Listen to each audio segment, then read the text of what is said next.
Good morning and welcome to the Tuesday, July 12th, 2022 Board of Supervisors meeting. At this time, I will turn it over to the clerk to read out the closed session agenda.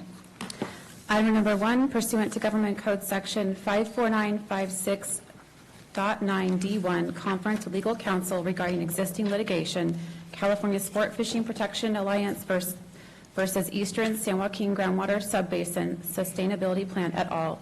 Stanislaus County Superior Court case number CV-20-001720.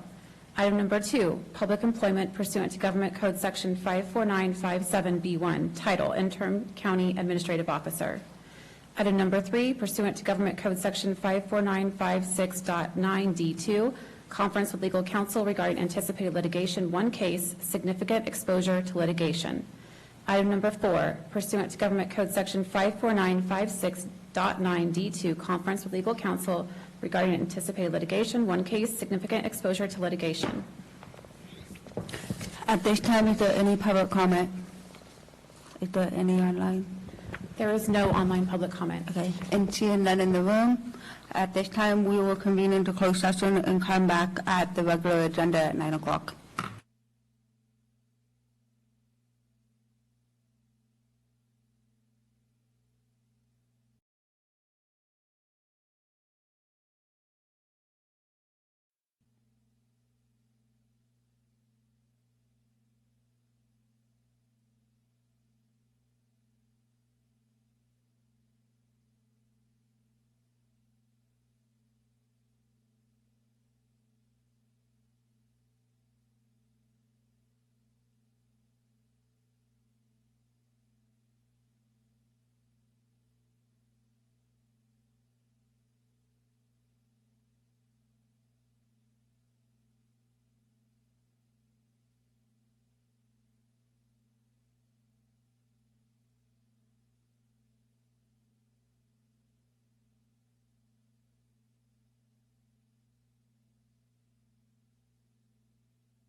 Okay.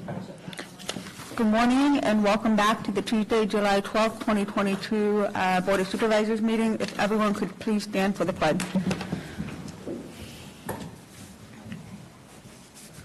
Pledge allegiance to the flag of the United States of America and to the republic for which it stands, one nation, under God, indivisible, with liberty and justice for all. At this time, there is nothing to report out of closed session. We'll be going back into closed session after the regular agenda. Next, we have staff announcements, and I will start off with Lisa Medina, or whoever comes up on the line. I don't know. Good morning. Good morning, everybody. Good morning, Madam Chair, respective board members, Assistant Deputy CAO, County Council, Clerk of the Board, and our Calaveras community. Lisa Medina, Environmental Management Agency and Air Pollution Control Officer. Calaveras Animal Services and all our emergency response partners had an eventful week last week, and there are so many people we would like to thank at this time. We would like to thank our Calaveras OES for assisting Animal Services in the event and communicating imperative information in order for our AS team to respond. Collaborative and up-to-date information is critical when needed, and OES was able to provide us and also assist us in coordinating efforts of evacuating several Calaveras animals with all boots on the ground. We would also like to thank Hold Your Horses, with whom we recently signed an MOU. Hold Your Horses came to our assistance and helped us evacuate several cattle, horses, and other animals. Hold Your Horses, thank you very much. And thank you to OES for the coordination in getting their crew here. Along with Hold Your Horses, the evacuation team of Amador assisted us in the evacuation of 27 chickens and was coordinated through OES and our animal service teams. We will be looking to develop further partnerships with them in the very near future. A very special thank you to Lori Giannini and her crew at Eden's Camp Fairground, who is always ready for us to deliver our evacuated animals to their facility. Lori and her crew were ready for our animals from the very first phone call. Not only did they provide room for our livestock, but also were able to provide room for our cats. And they were able to set up a room for our cats since we had an outbreak of distemper at our shelter here on the Government Center site. So thank you again, Lori and the Fairgrounds crew. A very special thank you also to Dr. Jenny Carlson, who was called upon to evaluate a donkey that needed medical care. Dr. Jenny not only is available for us to assist with our animals, but also donates her time for us to our free rabies and microchip clinics. By the way, our next clinic is a rabies clinic in September at Spence Feed Supply.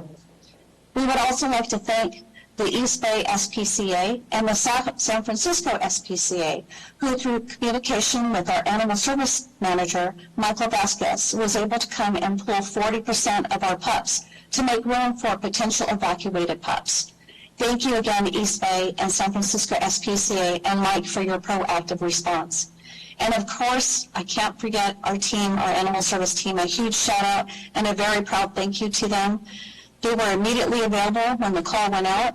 Our team set up 35 dog cages in our focus room and coordinated their efforts to ensure that we were ready for any challenge that came our way. Our team worked through the night to make sure we were available to the best of our resources for our Calaveras community.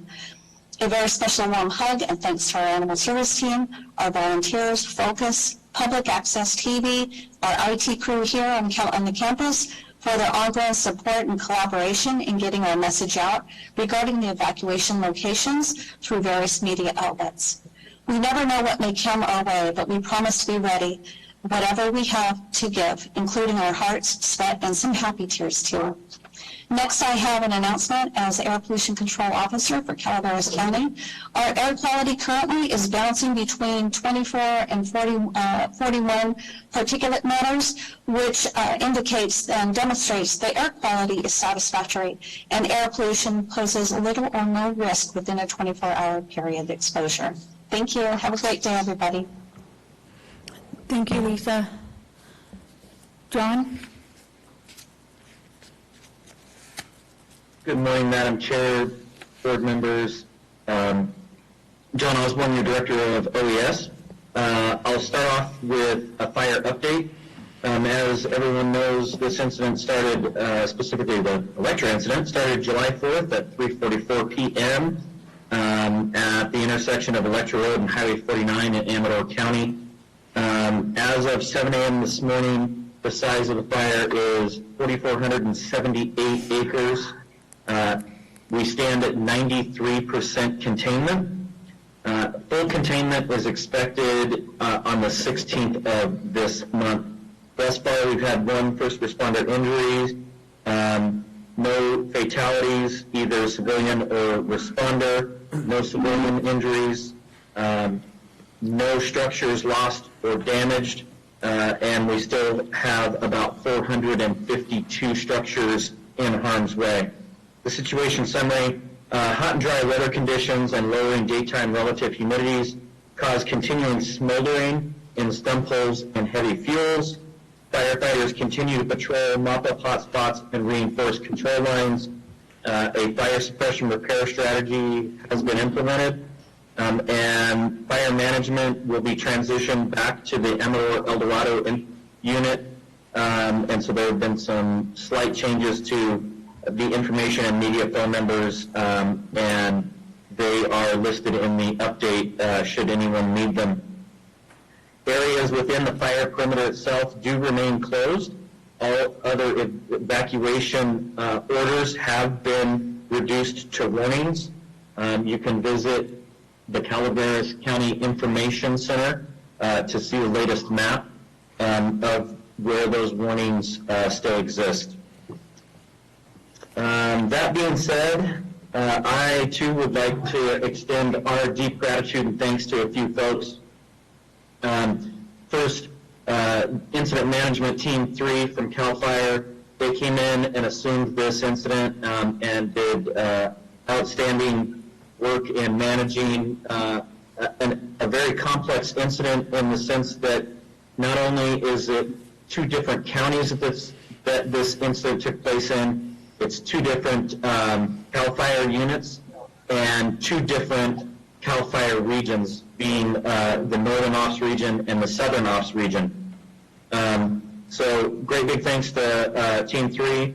CAL FIRE 12 in the Calaveras unit was instrumental in setting this up for success and the successful resolution of this, as well as our local fire districts, the Amador El Dorado CAL FIRE unit, the Calaveras County Office of Education, our Sheriff's Office, our Animal Service folks, Frogtown, Lori and her gang at the fairgrounds, the American Red Cross, Hold Your Horses Animal Evac Team, Lawton Ranch and the evacuation team of Amador, Spence Ranch, one of our local vendors here that supplied us with food, or animal food. Internally, our own admin team was extremely supportive, as was Public Works, IWM, our partners at CHP, our partners at HHSA, our IT partners, our partners at Zone Haven, our facility folks here on campus, our probation department, CCWD, PG&E, Utica Water and Power, and Calaveras Public Utilities District, as well as the East Bay Municipal Utilities District, the Amador Sheriff's Office, Cal OES, the U.S. Forest Service Stanislaus Forest, our HR folks, and last but certainly not least, the Board of Supervisors and our acting CAO, Marcos. Were all very, very supportive of us in this effort, and we're extremely appreciative. To touch a little bit more about the animal aspect of our response, we really couldn't have gotten this done without our animal service folks, without Hold Your Horses and Lawton Ranch. We don't have final numbers, but it looks like we housed about 40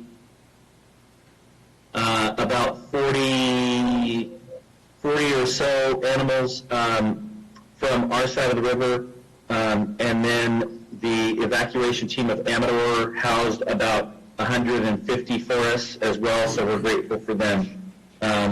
This was a real test. The tensions were extremely high during this incident as this fire started within a quarter mile of the Butte fire start. It was very reassuring to hear from all of our response partners that was first and foremost in the minds of the folks that were out there cutting fire line and working extremely hard to contain this fire, that our end goal was to not let this become a Butte Fire 2.0, and we were successful for all of those people that I just mentioned. So with that, I'm happy to answer any questions you may have. Are there any questions from board members regarding Jack? Yeah, thank you, Madam Chair. I just want to make a brief, I don't want to thank everybody that John just went through the list. That was a pretty exhaustive list. I do want to make the comment that where we were during the Electra fire is 1,000 times better than where we were in the Butte fire. We have gotten a tremendous amount of practice standing up the EOC due to COVID, due to other emergencies, and the system works. There are always corrections and improvements that can be made, but the system that's been designed over the last 7 years works. And I've gotten some really great compliments from some of our collaborators for OES that I think I should pass on, not just the technical ability of the team, but also the way they approached problems, the way that they worked with the collaborators in a very collaborative way. HHS standing up the evacuation centers and sending the EOC. There's the success of the fire, and God bless all those firefighters and all the resources that came, but there was also the success of our organization and where we've come from where we were. I'm really pleased, and our board functioned well. We did our job. We stayed out of their way, and they did a good job. And so I just want to thank OES, and I want to thank all the staff in this county and all our collaborators, and and recognize the serious trauma that continues to impact our communities from the Butte fire. We could all go running out of our house when we hear the Cal Fire spotter plane come through. We all recognize that noise now, and I just really appreciate the efforts of our county staff and all our friends that came to our aid. Thank you. Any other board questions? No, seeing none. Thank you, John, for your update. I appreciate it. You're very welcome. At this time, are there any other staff announcements? Seeing none, and there's none on Zoom, we'll move on to general public comment. This is for any item of interest to the public that is within the subject matter jurisdiction of the board and is not posted on the consent or regular agendas, may be addressed during the public comment period. California law prohibits the board from taking any action on any matter which is not posted on the agenda unless it's determined to be an emergency by the Board of Supervisors. Is there any public comment for any item not on the consent or regular agenda? Is there any online? Seeing none. Okay, and seeing none in the room, we'll move on to consent agenda. Consent agenda items are expected to be routine and non-controversial. They will be acted upon by the board at one time without discussion. Any board member, staff member, or interested party may request removal of an item from consent for later discussion. At this time, is there any board member that wishes to pull an item? Seeing none, is there any staff? Seeing none, is there any public comment? There is no public comment. Okay, then there is none in the room. With that, is there a motion to approve the consent agenda? So moved, Madam Chair. Is there a second? Second. All in favor? Aye. Consent approved. 5-0. With that, we'll move on to the regular agenda, and the first item is item number 36. At this time, I will turn it over to the clerk to read out the agenda item. Item number 36 is an action item from the Sheriff's Office. Number 1, receive a presentation on Alert FM, a system leveraging FM radio and satellite for emergency alerting to help fill emergency notification gaps And number 2, provide direction regarding possible implementation of all hazard alert FM radio and satellite redundancy for emergency notification alerting. Good morning. Good morning, Board Chair, Supervisors, County Council, and Marcus, welcome, and I'm sorry. I have a little presentation for you folks. If you remember a while back here, I brought a program called Alert FM to the board to talk about it. It's something that has been implemented up in Butte County, and they're actually working on it in Shasta County right now, and it's in other areas, but those are the only 2 places that I'm aware of in the state of California. I have Matthew, okay. Okay, I'm coming in.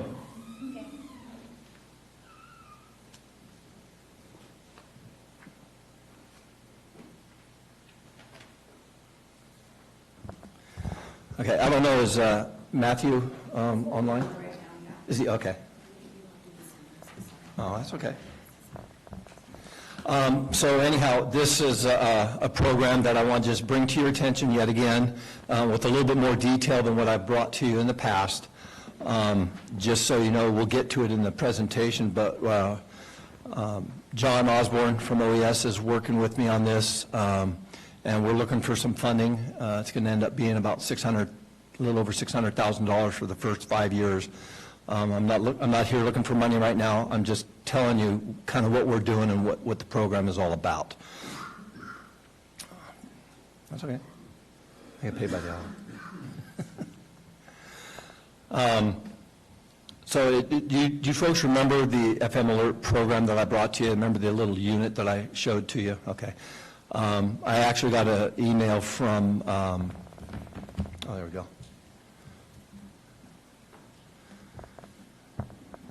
I gotta put my eyeballs on. Can't see.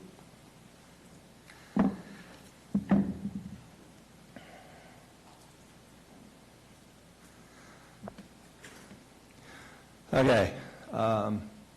Hey, Matthew, good morning. Thanks for joining us. You're on mute? No? You got no audio on you. Still got no audio. I don't know if it's on our end. It shows you're unmuted. You've got no audio. This is Matt Streb. He is with Alert FM. He did a presentation at Butte County. Is that working? There you go. Now we got you. All right. So everybody say good morning, Matthew. Hello. Okay. So we're going to go through this. It's only about 6 or 7 slides. Why do we need another alerting system? During wildfires, as the electric campfire, cell towers fail, Everbridge and Exel, the signals that we send out won't be able to be delivered. During PSPSs, power goes out. Our foothill communities rely on home Wi-Fi for internet connections and their cell phones. When the power goes out, they don't have any of that. There's no services. So we went out looking for other options. I found out about Alert FM through Corey Honey up in Butte County, the sheriff up there. And what is FM Alert? The system enables us to send out an emergency alert over the FM system even when the television or radios are off. In-home receiver continuously monitors for FM signals, and when we say FM signal, this is an FM radio station that you listen to, Cat Country and those types of stations. When an emergency alert is received, the flashing light and the emergency messages are displayed. If you see in the right-hand corner of the screen, that's what this unit looks like. It's kind of halfway blocked, but again, I showed it to you. It's, a little bit bigger than a 3x5 card. It piggybacks on existing FM radio networks. The system uses overlapping signals, and there's a map we'll get to here in a little bit. This is the only company that we found that offers this kind of a system at this time. The company is in partnership with FEMA, the NOAA, USGS, and has over 200 customers in 14 different states. How does it work? When a message needs to be sent out by the sheriff's office, the message is crafted by our employees through our dispatch and is sent through the satellite-based system to the FM radio stations in various locations to be sent out. So we send the signal out, it goes through the radio stations, and then they broadcast it out, and that's when it hits the FM alert units that are in the houses. The receiver's is powered by batteries and through household power. So when the power goes out, it's got a AA battery that keeps it operating. What's nice about this unit, if you remember, is that you can unplug it. Let's say you get evacuated. You can unplug it, stick it in your pocket, and evacuate. And when we give the all-clear signal, it'll be sent out on that unit, so you'll be notified. So it lets people know what's going on. The message is crafted. The sheriff's office selects what geographic areas through, and I put Zone Haven in because that's the program that John we started that implementation that you're aware of. So we can send it out to that geofence area, so it works out real well, or it can. These are the radio stations. In the north, you can see Amador's got KGBR, that KQBM is up in West Point. I'll talk to them. They're digitalized, so they can utilize the system. And I know, and correct me if I'm wrong, Matt, they just added like 5 more radio stations, I know, up in the Butte County area. I was talking to them during the electrifier. Yes. So they're constantly grabbing more FM radio stations, so the program is going to only get better as this thing continues on. Right, so as we expand and build out the whole state, then every county will benefit from every additional station that we add, and we anticipate about 200 plus FM stations being connected by satellite to provide a statewide system coverage. The installation in local FM radio stations and licensing of the system for 5 years is $500,000. In addition, there's an annual maintenance and support fee of $40,000. Total cost of the system for the first 5 years is $660,000.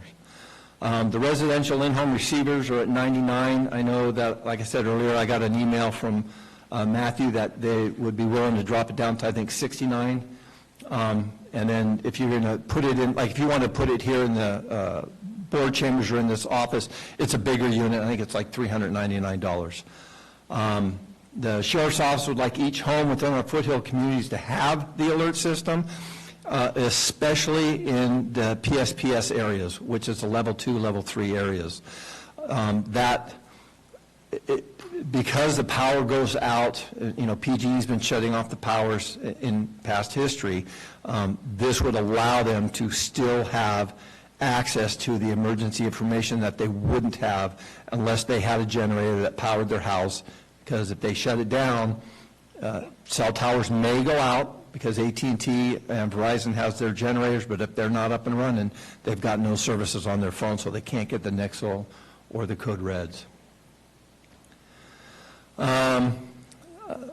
Provide funding for the alert system. The total request would be $660,000. The priority areas are the high mitigation areas, and a direct tie back to the Electra and Butte fires. And there is an urgent need.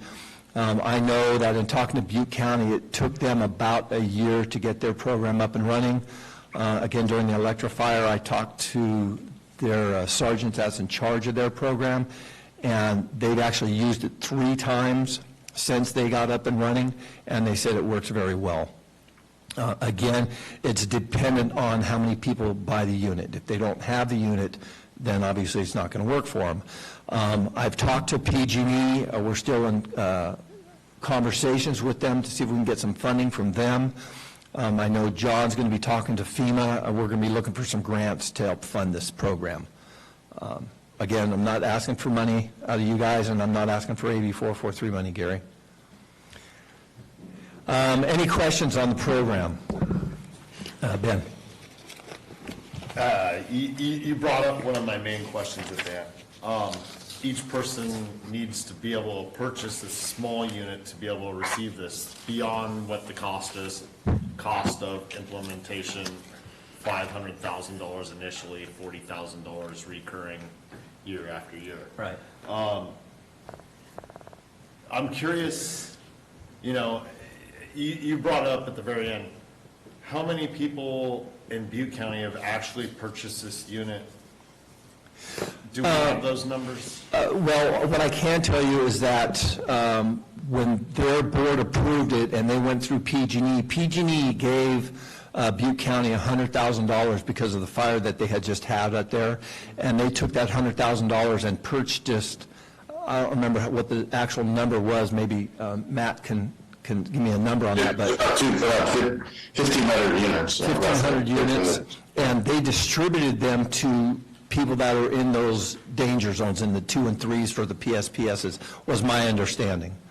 And that's something that we're trying to look at doing in our county, is to find some funding so that we can buy enough units to get it to everybody in, like Jack's area, because you're definitely, and Marita, you guys are in that level 2, level 3 PSPS areas, to try and get those to all those people out there at no cost to them. Thank you. Jack? Thank you. Thank you, Sheriff. $660,000 is a big price tag. That would cover a deputy for that same amount of time, pretty close. Yeah. And then we want to spend 660 public dollars in order to give people in my district the ability to go out and purchase a $100 receiver. So that's going to be a tough one to go with. I'd hate to spend over $500,000 and then have a dozen people who are interested in using it. So we'll get to that when we get to the money down the road. I'm also concerned about, we have multiple redundancy. We've got cell towers with generators, we've got all this internet, we've got radio. We're already putting out public stuff over the radio. So I think when we bring something like this back, I'd want to know, we have a solution, but what is the problem? And how big is the problem? And if we're given $660,000, is it the highest and best use to solve the problem? That'd be a question for you and OES to figure out when you come back for that. So my question would be, those are going to be my concerns on the next page.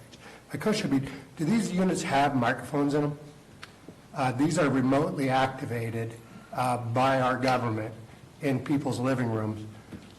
So there's some sort of switch on toggle in there. It's outgoing only. We send a message out, we cannot receive anything from these units. That's not how they're designed.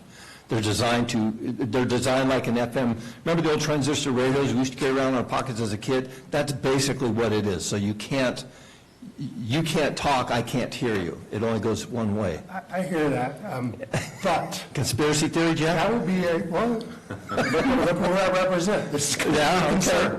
I got Those you. are the people that you need to get to use this, because they're the ones that are going to be in the bottom of the canyon. Right. And maybe don't have all the redundancy. So you'll have to deal with that question when it comes up too. So Right. I have pretty serious concerns about this. If somebody came up with the money, well, that's great for the alert guys. They're going to get their 660.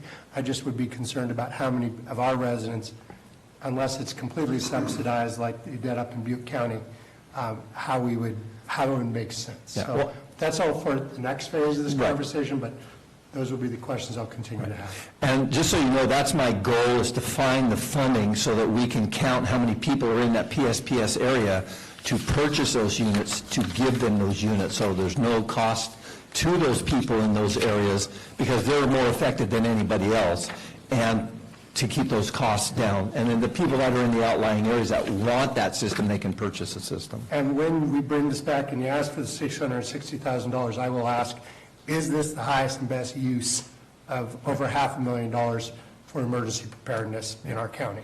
Well, and like I told you when I brought this to you the first time, just on a brief note, there's multiple redundancies to let people know that there's fires and earthquakes, snowstorms. I mean, you can use it for almost anything. It also has the ability to let you know about earthquakes and whatnot. So it's been recent that we've had earthquakes in our area, which is unusual.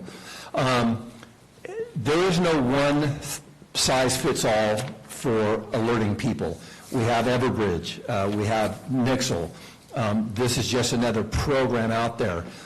Is it expensive? Yeah, but for me, if it saves one life, it's paid for itself. So redundancy is not a bad thing when it comes to trying to alert people. Again, this system works off of an avenue that we don't have right now. It works off of radio waves, and the radio waves are not susceptible to having the power shut off. Again, it's just another avenue, Jack, is all it is. I totally understand, and Yeah. I look forward to it. It's just, we play a zero-sum game. If we give that money to this, Right. we can't use that money for something else. Well, and that's why I'm not looking for general fund dollars. We're looking at trying to find grants and fundings from other avenues. Been working with McClintock's office on the federal side to see if we can't get something through FEMA.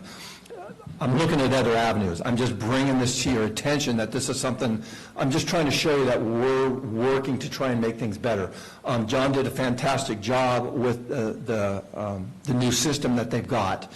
This would tie into that because you use that geofence, and then we can send this signal out to that geofence area. If we end up with a Butte fire, those cell towers, their generators are going to be toast. They're going to go down. This is a system that would still hopefully work. It's just another avenue. That's all it is. I understand. Thank you, Sheriff. Yeah. Marita? The issue, the goal's the same in both District 2 and District 3. The residents are different. I don't think that the residents are different in the conversation. The towers frequently are down in the Ebbets Pass corridor. You're talking about the cell towers? Cell towers. Yes, absolutely. Frequently. Yes. I mean, I'd like to see this kind of system. Would it say the new zone haven, would it give the zones, okay, zone E, whatever, would that come out on these two? Absolutely. When CAL FIRE gives us the information that, hey, you need to evacuate Forest Meadows, Forest Meadows is in that zone haven, so we get that information from John, and then we put out the alert on those units that this area is being evacuated. So they do tie in together, yes. So would it be zone specific? We So can't make you it zone do- specific. So you do Forest Meadows Yeah. on one, and the people who live in Arnold or Dorrington who have different zones, would their receiver be showing just theirs? No, and that's what the geofence is. The geofence is we can go to Forest Meadows and say, okay, you guys are being mandatory evacuated. Then we could do Hanford Hill, Avery, and Arlen and say, you're on alert. So we can separate it out for whatever we need with the program, and it would go to each individual area. So my receiver would tell me Get the X. heck out. Would Avery's receiver tell them Y at the same time mine's telling me It would be X? no, it would be a different tone out because they're in a different geofence area. That's what I'm saying. We would, if there was an evacuation of Forest Meadows, we would say, okay, send the tone out to Forest Meadows, hey, you need to get out now. You're being evacuated. We could send right after that, a minute later, and say, okay, Avery, you're Got on it, alert. got it. So when you tell Forest Meadows, okay, you have to evacuate, does it say go up the hill or down the hill? We can, that's a question, Matt. We can do that, correct? Yeah, well, you can type in whatever message you want. It's customized, so it's not specific to any event because you're typing it, you're basically alerting as you go, depending on what you want the citizen to do. It's kind of like the old pagers. You can type in the message that you want to send out. So some can be pre-canned, pre-messaged, some can be, and then others are customized. And I just wanted to note also, not only are you getting earthquake warnings, but you're getting all of the weather warnings coming from the Weather Service automatically, in addition to that we have connected to Zone Haven, and also you would have your own option to draw your own polygon with a message in addition to the Zone Haven database. So you have a lot of flexibility. Who controls the messaging? Sheriff's Office, to our dispatch center. So let me get to another trauma drama one. In the Okay. Evans Pass corridor is snow. You guys don't really snow up there, do you? Yeah, Pardon me? Dorrington, where you go play on your little Speedo machines or whatever.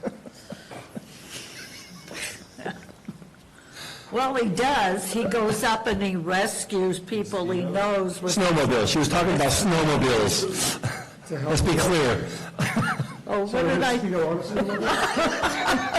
I'm sorry. I clarified for you, Maria. I made the clarified. snowmobile. Oh, my gosh. Oh, Lord, love a duck. Okay. So,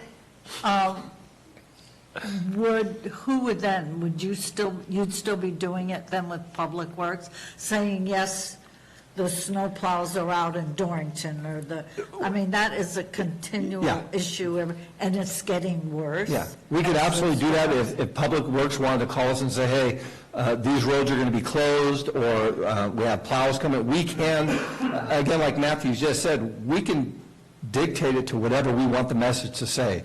So we could do that geofence in the Dorrington or Camp Connell or the whole way from Arnold all the way up through the program and tell them whatever we want to say. So we can use it for other things other than fire, other than earthquakes, other than weather. It's open to us to use for whatever we need, so absolutely. So let me bring one, like right now, would there be one saying, yeah, we're having a heat alert, and we're going to have a warming or cooling shelter at Frogtown, or cooling shelter at San Absolutely. Andreas Town Hall? You could do that. Absolutely. It's another way to get the message out to our constituents. Yes, Okay, thank you. yes. I see hands up on the screen, so I just want to make sure that I get staff. John, do you still have something to say? Yes, ma'am. Thank you. To give you kind of an overview of a couple of things, the majority of the county is listed as, the sheriff mentioned type 2 and type 3 threat zones. The majority of our county is either in high or very high, which is 2 and 3. So the impact area is across the broader part of the county. So just something to keep in mind to kind of give you an idea about the area covered in that conversation, A. The other thing to keep in mind is, you know, from the alert and warning standpoint, obviously we are always driving to reach more people through different means. There are always folks that don't have Facebook or don't have Wi-Fi or are still using flip phones. And this is another avenue to reach those folks that are our residents in an expedient way to reach them. The other nice feature about them is, especially in District 3, is the short-term rentals. You know, a short-term rental owner could purchase one of these, the boxes, for lack of better terms, receivers, and place them in their Airbnb, and then whomever is occupying the Airbnb on that particular weekend, when we have something, we could more effectively reach them. So there are a lot of positives to the system. The price tag is high. I agree, and that's why in our conversations from the start between the sheriff's office and my office is that we want to find a way to subsidize this so it's potentially cost neutral for the county in the implementation. You know, once we get it down to a reasonable cost, the annual cost isn't terrible. It's on par with essentially some of the other systems that we operate now. So, from my perspective, obviously, I want to go after every avenue that I can to alert folks within the county, and at the same time, it's in the forefront of our mind that the cost needs to be neutral to do that for our residents. So that's my input on it, and I appreciate you guys taking the time to learn more about this system. Thank you. Can I answer something else? Is that okay? Yes. I'm sorry, yes. So I just wanted to mention, thank you, Mr. Osborne. Here's a unit right here, so that's about the size of an iPhone. You also get radio, you also receive the radio main channel, so it acts as a radio in addition to receiving the alerts. And then the battery here is here, the AA battery right here in the back. So that lasts about a month. So we did reduce the price. We've had some, we had to protect ourselves because of all the shipping and you read about it in the paper about shipping and the cost going up. It's been dramatic. But we want this to be successful, so we're basically going to act as PG&E and subsidize, $30 of the receiver, not only for Calaveras, but also for Butte and Shasta counties. So that'll put the price at $69, and which will include programming, basically a battery and also the cable that would need to be plugged into the wall. And the real use case, I know with Sheriff Honey and Sheriff Johnson, is that the real use case that everyone's trying to protect themselves from is that the power is turned off in the middle of the night, the cell phone is off, and you have no way to alert your citizens in the middle of the night to evacuate. That's the use case that is the most concerning to most all of the emergency management community. So that's the one we're protecting you against. And the other thing I would add is we have a fulfillment center in Chico, and we have over 6,500 receivers in inventory that we're able to distribute to the counties that are participating with the Alert FM system to date. So thank you. Thank you. Supervisor Stopper? Just one other thing, just to talk about the other side of the coin. This, I can see with this, it's going to have text on there. So it's more elaborate than, let's say, I always keep a couple emergency radios at my house. They're the wind-up ones I can keep power to whenever I need them, just in case of emergencies. But we do have the radio stations in place. And contracting with them, is there any way we could do this cheaper by having them put out the emergency alerts, and which they do anyway during emergencies, and people can find out through having their car radio on? Well, the emergency alerts that you hear out on the radios are generated, and correct me if I'm wrong, John, those are directed by OES. So OES will get a hold of the radio stations and they'll tell them to put out the systems. This is the radio stations for this unit, for this program, they're just a pass-through. They're the ones, we tell them, we're the ones that put in the message that we want to send out, and then it just goes through their system. They're just a pass-through. They're not the ones that are putting it out. I mean, we could, let's just for instance say that we have KVML over in Sonora, and for some reason they go down, it might jump to the one up in West Point. And if they happen to go down, it might pull out of Stockton's radio program. So you can't just say, hey, have the radio station do it, because you don't know where the incident's going to be and who's going to be affected. Again, it works through satellites so that we're, the sheriff's office, we're the ones that know who we're evacuating. Mm-hmm. So in essence, we're the one that puts it out. If you start relying on other entities to put out your message, the message can get lost, the message could be delayed. That's kind of like when you call 911 for a fire, that 911 call comes to the sheriff's office, then we have to transfer it to CAL FIRE, and then CAL FIRE tones out the firemen. Those are government entities that are in control of that.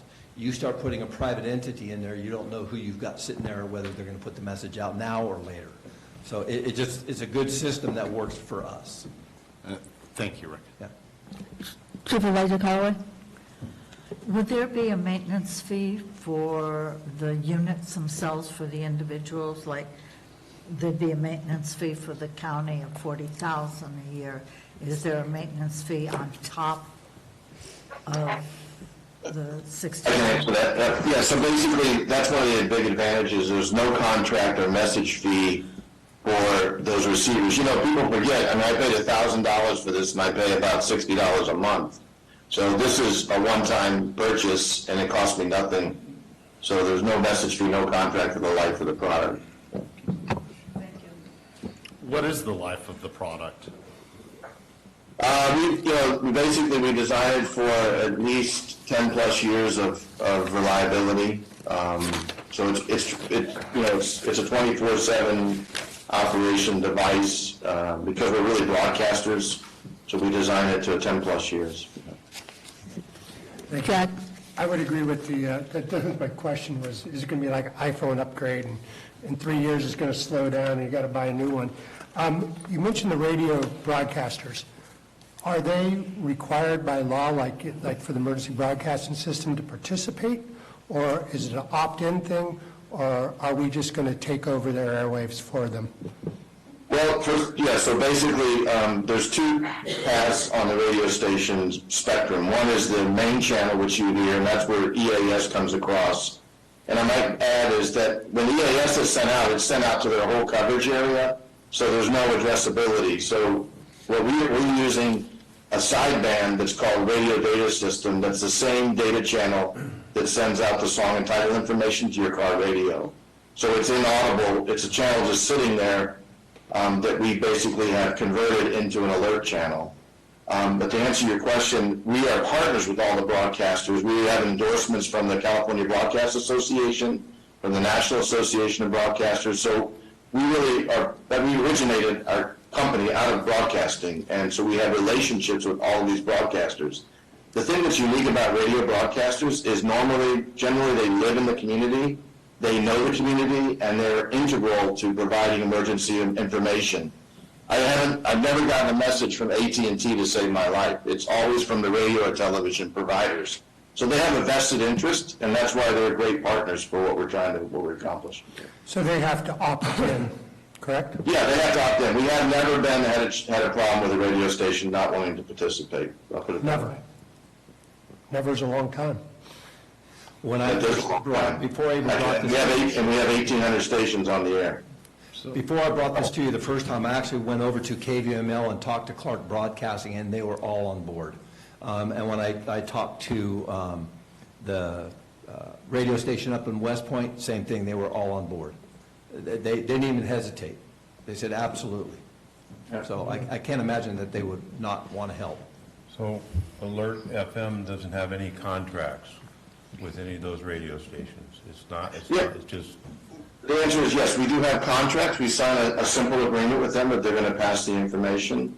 But once it's no cost to the radio station. So we're, as part of the fee that you're paying for, the service fee, we're providing all the equipment, all the satellite service, installation, operation, and maintenance for that broadcaster. And they allow us to go into their station. We set it up, and as I mentioned, it's 24/7. It's designed to work all the time, anytime. And so we have relationships with all these broadcasters. So you're leveraging it just like we are for a fraction of the cost it would take to set up a broadcast station or a cell site. Thank you. Are there any other board questions before I turn it over to public comment? None? Okay. At this time, is there any public comment? There is no online public comment. Okay. And seeing none in the room, I'll bring it back. This is just an informational item. Is there anything else? To turn it back over to Rick? Anything else? No, again, I just wanted to bring this to you to show what the capabilities are, give you a little bit better view from what I did the last time, and let you know that with John and myself, we're definitely looking into seeing what we can do. I don't want to use any general funds. We want to see if we can get this funded from the outside entity to help our constituents. That's all. No, thank you for bringing that, the presentation. Thank you, John and Matthew, for being here. Thank you. Appreciate it. You guys have a great day. You too. Have a good day. Next item. You got the next one, so you're Oh, up and the next again. item, too. Yeah. Remain seated. Yes, sir.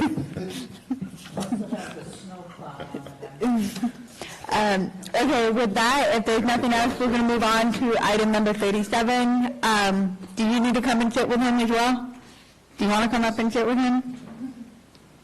You don't have to sit with me. Okay, well, before you get started, I got to turn it over to the clerk. We are now on item number 37. I will turn it over to the clerk to read out. Item number 37 is an action item from the Sheriff's Office. Following a public hearing, introduce, waive first reading, and authorize summary publication of an uncodified ordinance adopting the Calaveras County Sheriff's Office military equipment use policy in accordance with AB 481 to ensure the continuity of the use of equipment that is vital to the safety of citizens and law enforcement officers of Calaveras County. And with that, I will open the public hearing. You're up. Good morning. Anthony Eberhard, Lieutenant, Calaveras County Sheriff's Office. Last year, on September 30th, 2021, Governor Newsom signed Assembly Bill 481 into law. It establishes new requirements on ways such as the Sheriff's Office is going to acquire, fund, and use military equipment. The key is to understand what military equipment is defined per AB 481. It's not only equipment that is procured or obtained through the military, but it includes a lot of items that are widely and commonly used by law enforcement. Items such as drones, less lethal options for us.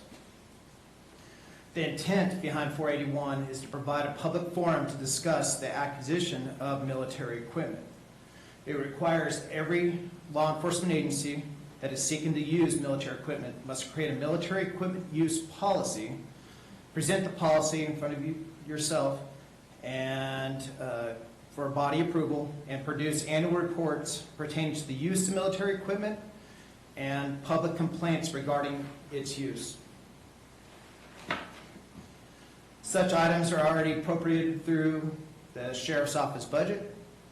The requirement under AB 481, it does specify that equipment policy is not approved within 180 days of submission to the governing body. We must cease its use. I'm here asking for the waive of the first reading of the ordinance and authorize a summary publication of the ordinance adopting the CCSO Sheriff's Office policy, military equipment use policy. I plan to be back on July 26th to finalize AB 481. Is there any questions? Are there any questions by the board? Callaway? Lieutenant, does the board get to approve the equipment that's purchased or acquired beforehand? Attached, you should receive a copy of the ordinance, the policy, Right. and attachment A. The attachment section is actually what we currently have in stock.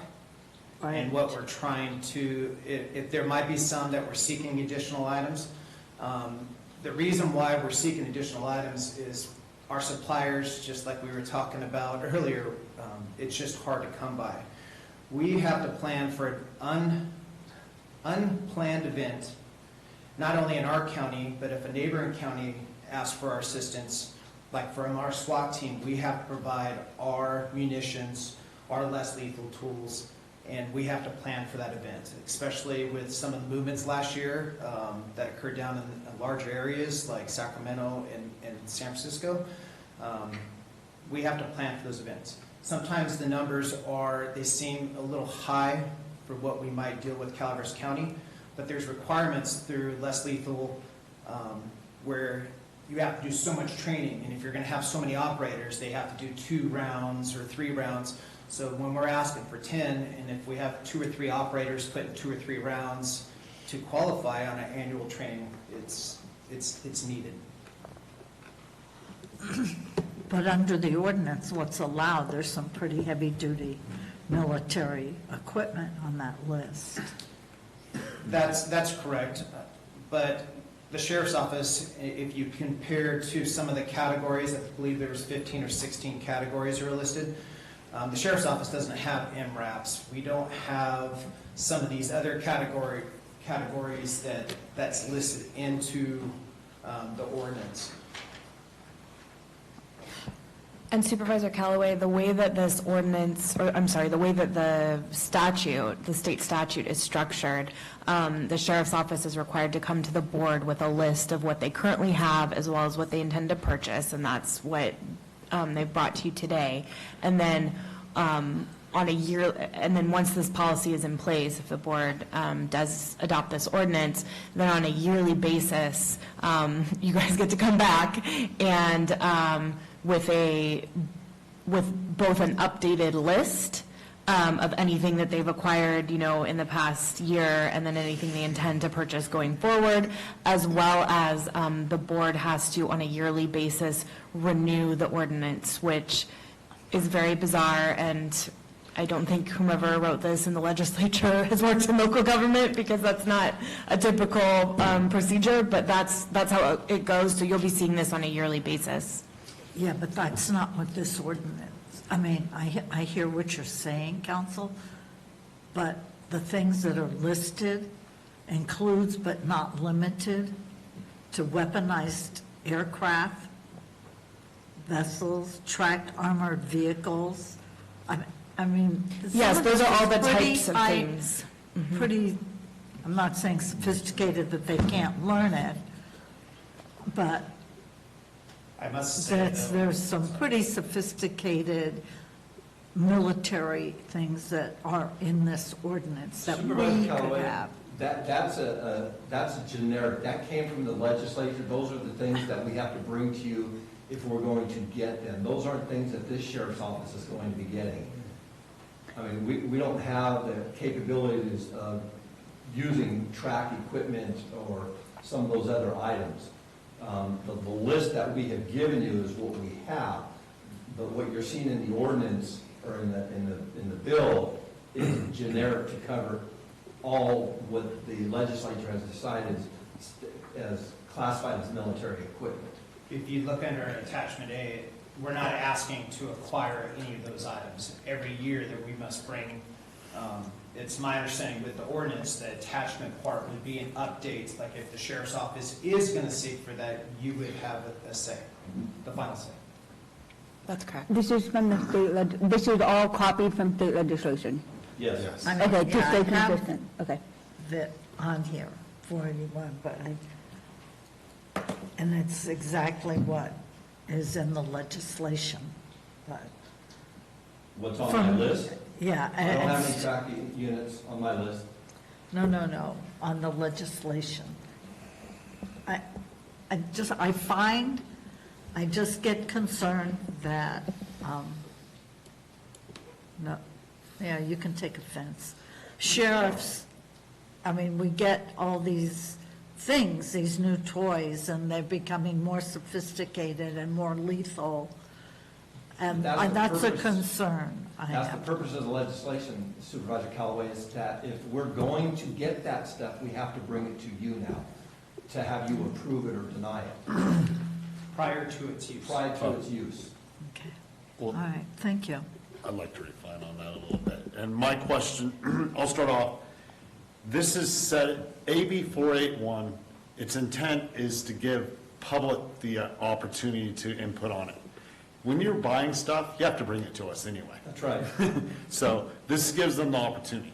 Does this satisfy, my question goes to county council, does this satisfy this public hearing and subsequently in the years moving forward as we add things to this list or take things off?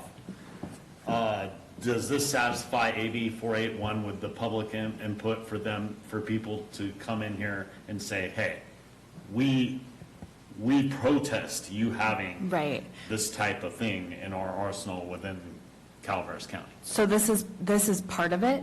As mentioned in the staff report, the sheriff's office already had to post this on their website for a period of time, which they've done. As you said, we're having the public hearing today. On an annual basis, in addition to it coming to the ordinance and the the annual report, the list, coming back to the board for review and renewal, the sheriff's office also has to hold a community meeting. And so that's, aside from this, so that's something that on an annual basis going forward, they'll be doing that as well. So there's multiple engagement points for the public, or points for which the public to give input or comment. I believe there's a comment option on the sheriff's website as well. Today's date, we've had 3 comments. So with all that, that satisfies 8 Yes, that's, yes. Excellent, thank you.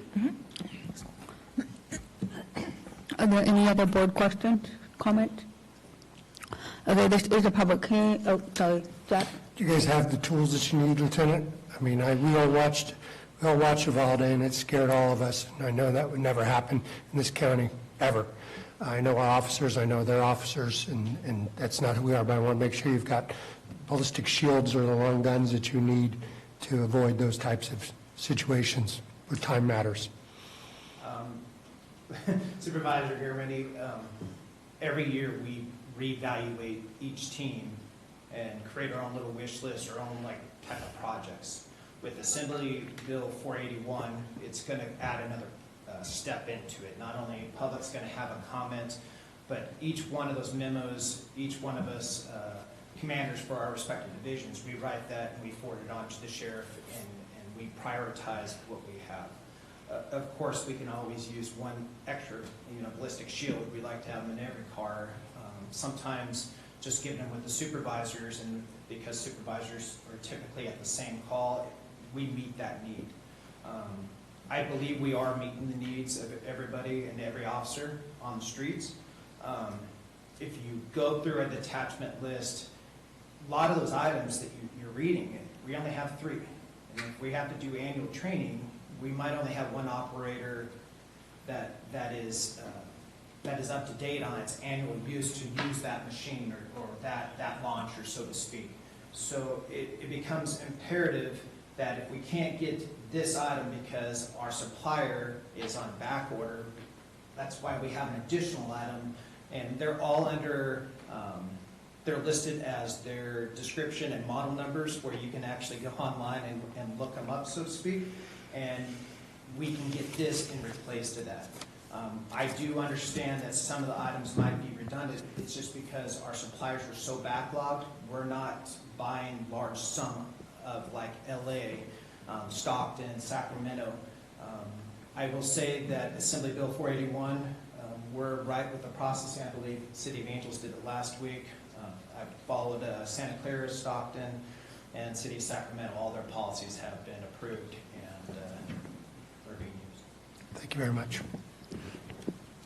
Any other, yeah, go ahead. Well, this list that you prepared here and will be prepared annually, will that be posted on your website? If you went to SO website and tried to find this list sometime, will it be posted on there? Yes, sir. It's already on there now. It's already on there now?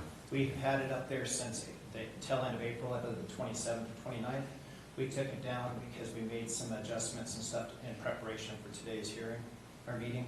And then we put it back up on the June 9th to meet our requirements per AB 481 with the public comment portion, so we were unable to be here today. Thank you. And my goal is after we have this established as well, is to have that community meeting also posted on that site. We're not going to take it. So during the course of the year and coming years, the public can go on your site anytime and make any public comment at any time. There will be no requirement time for posting. Any time that they go on there during the year, they can post any comments they want to. That's correct. It's actually the public comment box, I believe, on our website is actually larger than actually the ordinance and the policy itself. Thank you. Doctor? Sorry for another question. What's the threshold on the public comments for any item when it comes to protest? I mean, there's going to be that consistent person out there that just protests anything an officer carries. So what's our threshold? If the question is whether there's some amount of legal public comment or negative amount of negative public comments that somehow puts a stop to this, the answer is no. It's an opportunity for the public to offer their feedback. It's not like there's some sort of, protest threshold where then it doesn't get passed. If that makes sense. The final action resides with the board after we review those said public Yes. comments. Okay. That's. Any other questions? I have a question. It's more toward the legislation than you guys, but I'm confused why we have a report and mobile IC. I mean, fire departments use it, OES uses it. Why is this legislation capturing those? Because in an incident, you're gonna be mobile regardless. That would be a question for the legislator. Yeah. I will add that to my list of other questions I have about this. Yeah, okay, I'm just really, at what point are we, I have issues with the military, actually the quotations on this military equipment that the bill is actually written for. It's nothing that's procured or obtained through the military, in which there might be a couple items on our list, but these are all items that are widely and commonly used by law enforcement up and down throughout the state, worldwide. The Bearcat that we purchased is Yeah. not anything that we purchased from the military. That was from a private entity, but because it's an armored vehicle, they consider that military equipment. but wouldn't you need that if you're getting shot at? It's a very broad definition.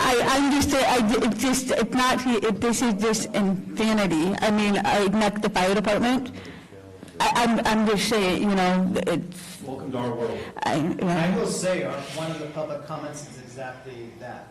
This bill has nothing to do with military equipment because it's not being used by the military. Right. That was one of the comments that I have actually in my folder. To answer your question, we can't answer your question. no, it's just, I had to really say that out loud because it was just bugging me reading this, and it's just ridiculous how far is it going to stretch for emergency public safety. Okay, so your light's on. Do you have anything to add? I was just going to suggest that when this comes back to the board on the 26th for adoption, that maybe that the public comments are, make sure that the board has those prior to adoption, anything that's been received through that date. Okay. If there's no other comments or questions from the board, I need to turn it over to public comment. Okay, is there any public comment? There was no public comment on mine. Okay, I just do have one more quick question. It has to do with the website and the public comments. Do the public comments stay up there? Can anybody read all the public comments? Or they just go in and you guys take them out and just the AB 441 and your list on there? When we wrote this policy and we went into what division had what, we met with all of our lieutenants and our command staff, and each one of us wrote down our inventory. So to answer the question is, each one of those commanders and those respective divisions, we're part of this group. So every time somebody goes in there, we get an email alert, just like if you were emailing me, to look and to read. So they actually go to the group that's, they go to the email group. The question is, So they go to email. Can the public see the other public comments? Yeah. I don't think so. You don't think so? So they're not up there posted for everybody to come? Okay. No, when I clicked on it to put a comment, just to make sure it's working, it took me to enter my name here and that type of stuff, and I created a test. That's why it was important. Okay. But you will bring those public comments, whatever public comments, when we come back with this, right? Yes, we'll get them to you prior to the meeting. Gotcha. Okay, we've done public comment. There's none in the room. We'll bring it back. Is there a motion? This is an action item. This is the first reading. Is there a motion? I'm sorry. Oh, sorry. Just Close. I need to close public hearing, sorry. Anything else before I close the public hearing? Seeing none, public hearing closed. Is there a motion to, on this item? So moved, Madam Chair. I'll second. All in favor? Aye. Those I'd like to opposed? make a comment first.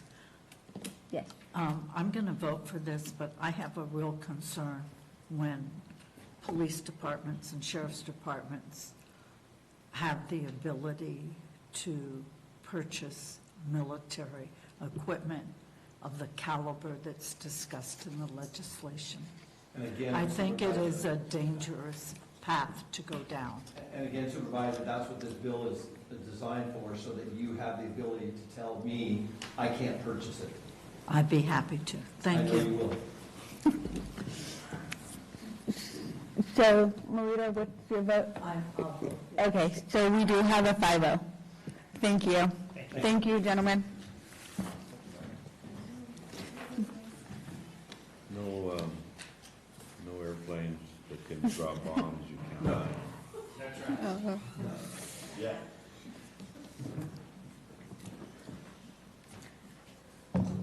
Next, we have item number 38, and I'm going to allow the clerk to read it out, and then I will turn it over to Supervisor Toffenelli.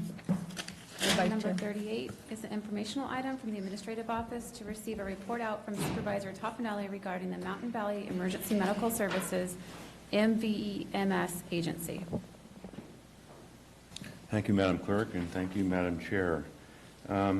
This is just an update and an informational item on Mountain Valley EMS Agency, which is the provider of the contracts for the ambulance services in now was 5 counties, is now 4 counties. Those counties are Alpine, Amador, Mariposa, and Calaveras. We had a meeting yesterday, which was our first meeting without Stanislaus County. Stanislaus County pulled out of the JPA effective June 31st, and on July 1st, we became a 4-county JPA. There was an MOU negotiated with Stanislaus, and it was signed on June 29th, and it went relatively smoothly. There were some issues that had to do with some monetary requests that the JP had, which had to do with the cost associated with Stanislaus pulling out of the JPA, and what that means to the remaining 4 counties. They agreed to, in part of the MOU, to pay for the existing office space for the month of July. That cost is close to, it's about $6,725 a month for that facility we're in now. They covered that cost.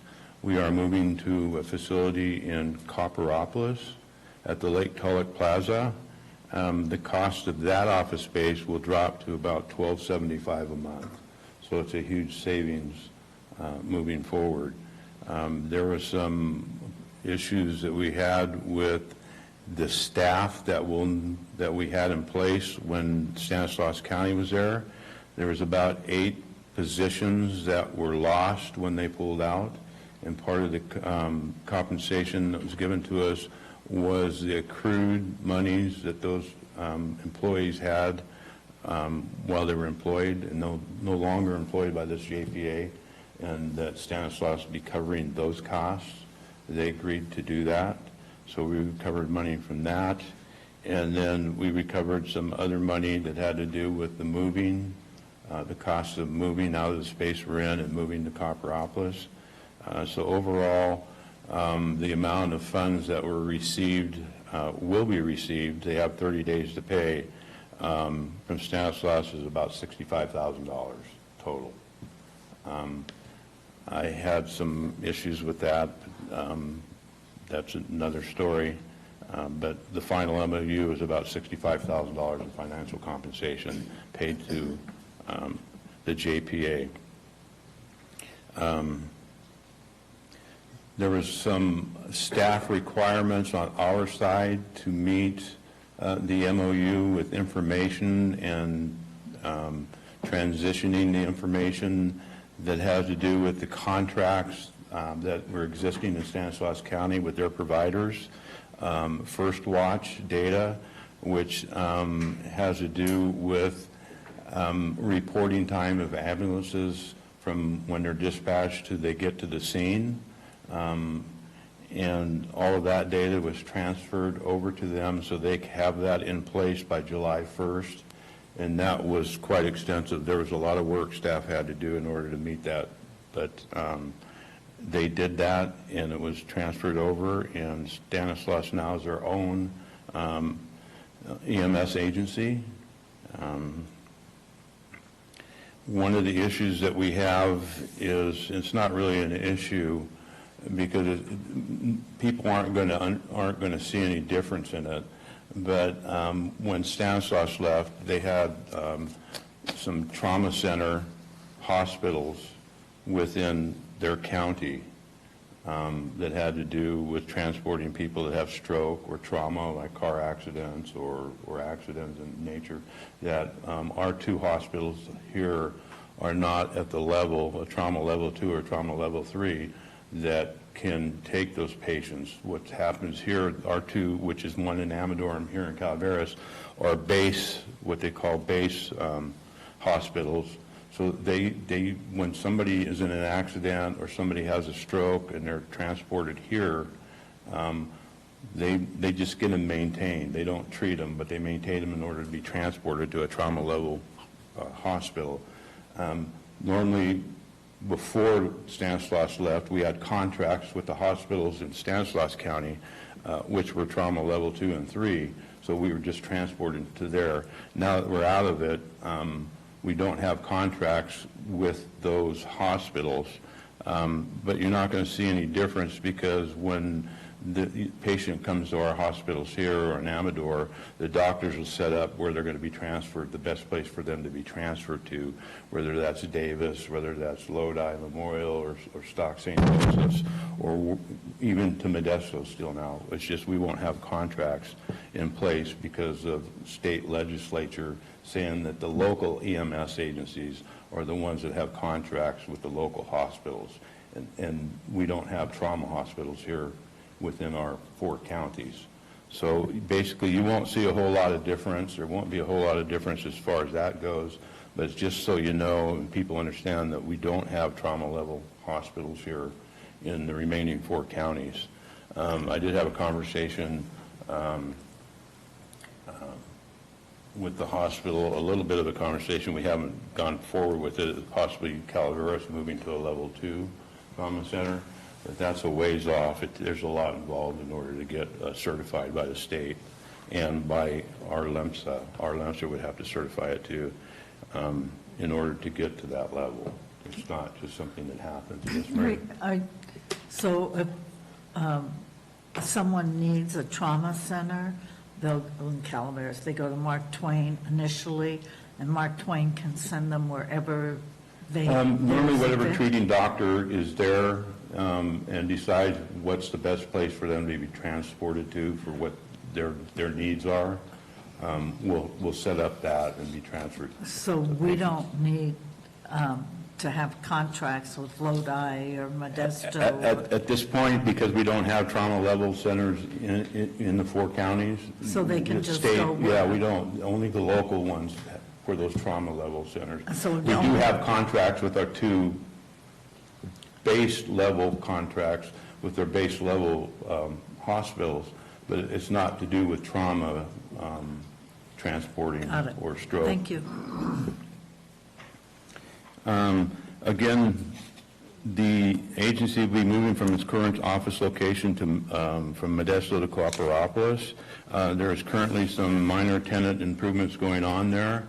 We should be in there by by August 1st, and we'll be local here. Also, over the next few weeks, agency staff will be scheduling the professional movers and identifying what furniture and equipment will be transferred. Obviously, the office we have in Modesto is very large, and there's a lot of equipment there. And so a lot of it won't be necessarily be able for us to use. We'll be looking for some storage area to store some of that equipment if we ever need it in the future.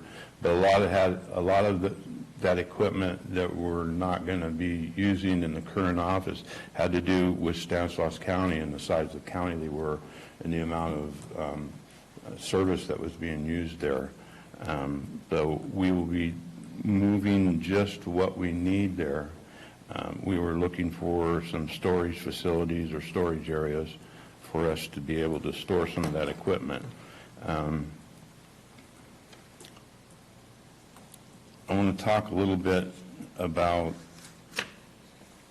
our preliminary budget that was passed in May. And there was some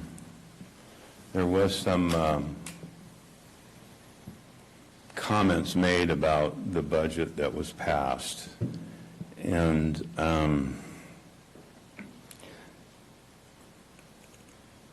we had a big situation here with Stanislaus leaving. We don't know moving into the next year everything that we're going to be needed and personnel that's going to be needed to function without Stanislaus County. And it was the board's wishes that when we move forward, at least for this first year, that we made sure we had enough in the budget and enough personnel to cover everything, so nobody that uses our service or the ambulance services or even air services that we would be lacking. We didn't want to, in this transition, anybody that uses it to lose anything. And so we put enough in our budget to cover all bases. As we go forward during the year, we'll have a mid-year budget adjustment that we normally do. And going through the year, we'll be able to see this year what we actually need and what we don't need, and be able to make the adjustments as we go, at least at mid-year and going into next year. But our main concern was being able to, our budget was large enough to be able to cover any needs that may come up unknowingly. So our total budget for next year is $752,000, which approximately $400,000 of that is coming out of our reserve. We lost a tremendous amount of money when Stanislaus County left. That came from matching funds from state and federal government, because most of our funds that we receive from that, operating funds we receive, is based on population. And the 4 counties total don't even come close to the population of Stanislaus County. And so we lost a tremendous amount of money in there, and the contracts that we had with those trauma levels hospitals and the contracts we had with the ambulance providers in Stanislaus County made up a tremendous amount of our budget over the course of the last 20 years or 28 years that Stanislaus has been in there. So we currently have, our finances currently, we have $1.5 million that is going to be transferred from Stanislaus Treasury into Calaveras Treasury. That will be done within this week. We have $301,000 on deposit in Valley First Credit Union, and we normally, that's how we pay our bills. We take a transfer out of Stanislaus County Treasury into the Valley First Credit Union, and then write checks to pay our bills out of that. So currently there's $301,000 in that. And then there will be about $127,000 that will be left in Stanislaus County Treasury for the next 60 days in case anything comes up that's not covered, that Stanislaus County would have to cover from Mountain Valley MS. There's no money anticipated being taken out of that, but after 60 days, that will be transferred to Calaveras County Treasury. So we have about $1.9 million, over $1.9 million right now in this current JPA with 4 counties involved. And there is still checks to be deposited and money coming in, so that number will go up. But as we start functioning going into the new year with our budget, you will see some of it going down. But we are making adjustments on that. On our next meeting on August 8th, we have some conversation about fee schedules to increase our financial situation going into the rest of this year and going into the future years in order to have more generate more revenue coming in to pay the bills and maintain the service that we have seen and continue to want to see to our constituents and our providers. So I think our board feels very good about that and feels that this use of our reserve funds is not going to be quite as much as what we put into it right now, and that we will cover any of that going forward with our fee schedules that we'd be talking about and putting in place. So I think there's a good handle on it. I don't think we will be in the red anytime after this year. So is there any questions? Stop it. Yes. Supervisor Stopper.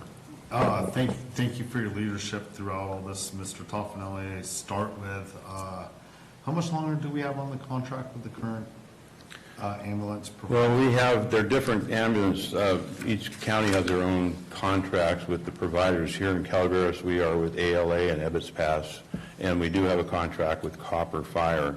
The one with ALA, I think we have about 2.5 years left on it. It's 3.5 years left on it. They're 5-year contracts with a 5-year option after that. So I believe Ebbets is the same way, 3.5 years left on that, ALA 3.5, and then Copper's is the same. So that's here, and in Amador, I think there's 4 years left. In Mariposa, I think there's about 3 years left. And Alpine uses Ebbets Pass Fire District as their provider. So For both sides?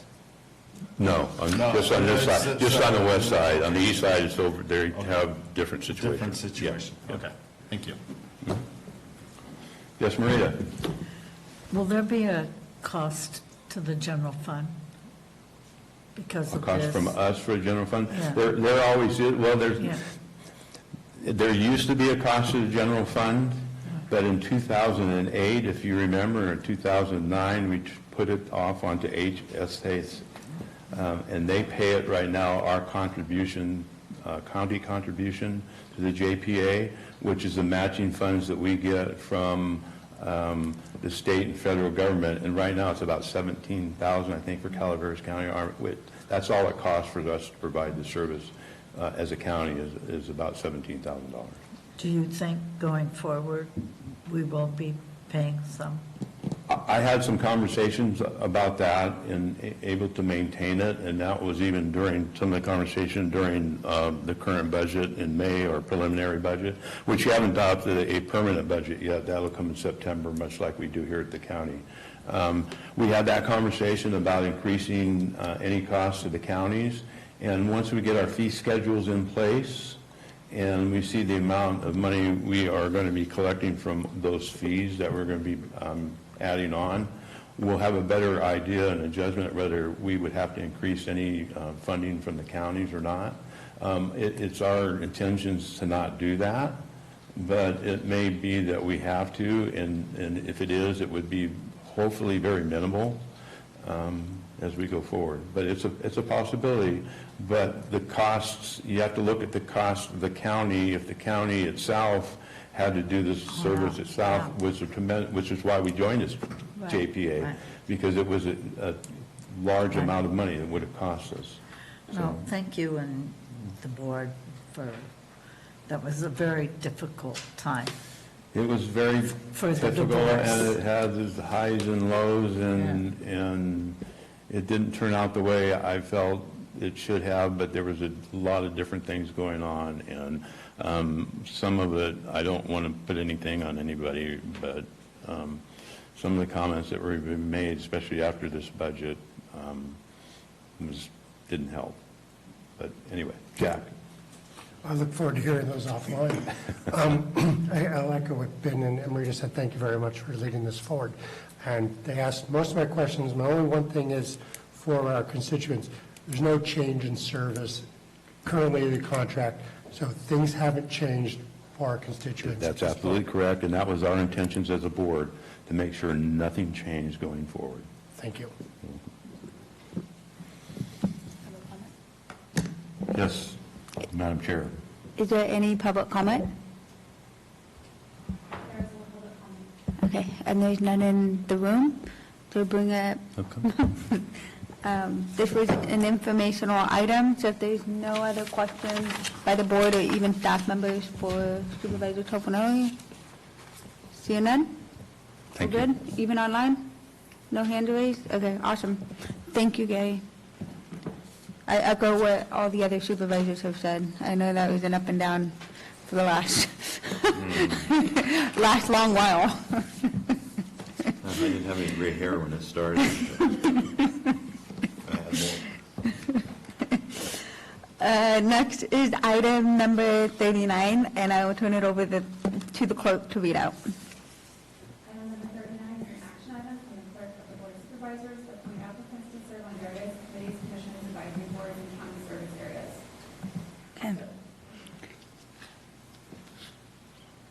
So we have various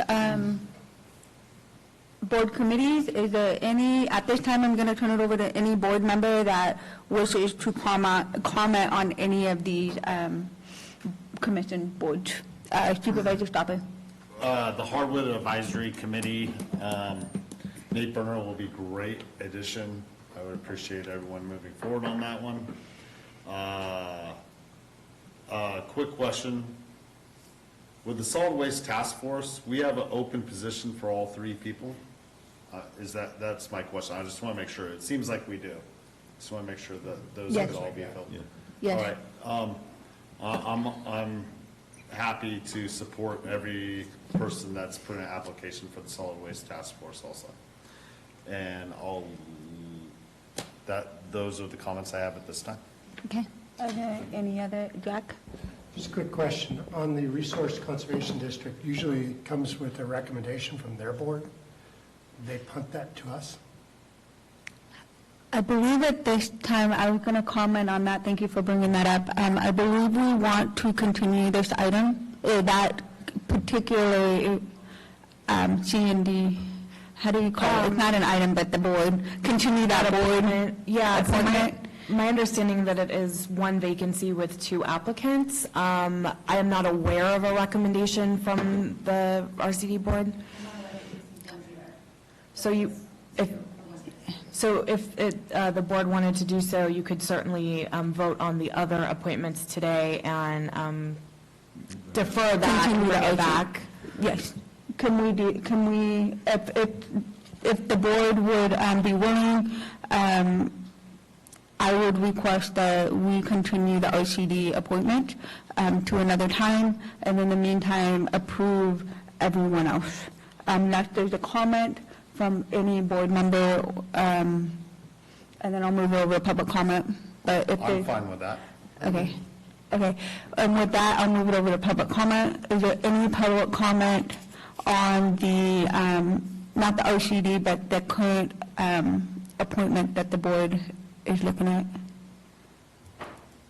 I'm not seeing public comment, but may I further clarify, do you need us to reach out to the RCD as the clerk of the board, or is we're going to push it out?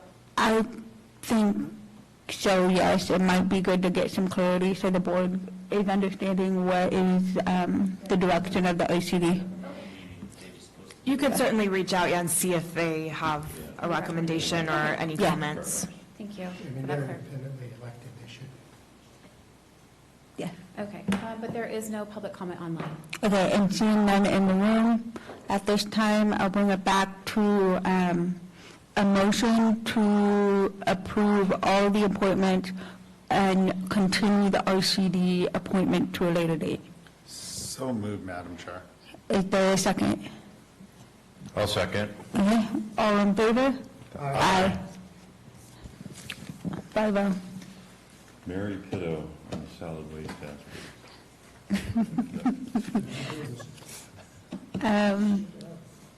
With that, we're on to our last item, which is supervisor announcement. I will move it to Supervisor Callaway and go down.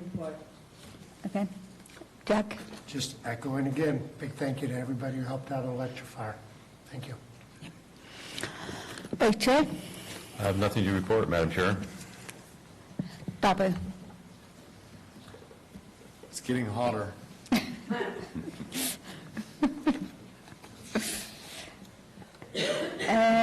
I have 2 items to report, just an announcement. There will be a CSD meeting this Thursday for the Rocky Road Copper Road District. And then I just was recently on the panel with the UCCE for hiring a representative for the multi-counties for rangeland management. So that was a very interesting, it was nice to do something new. It was to see their processes of hiring and panelists. Other than that, I don't have anything to report, other than we will close regular and we will go into closed session and report out at the next meeting. Okay? With that, thank you, everyone. Have a good day.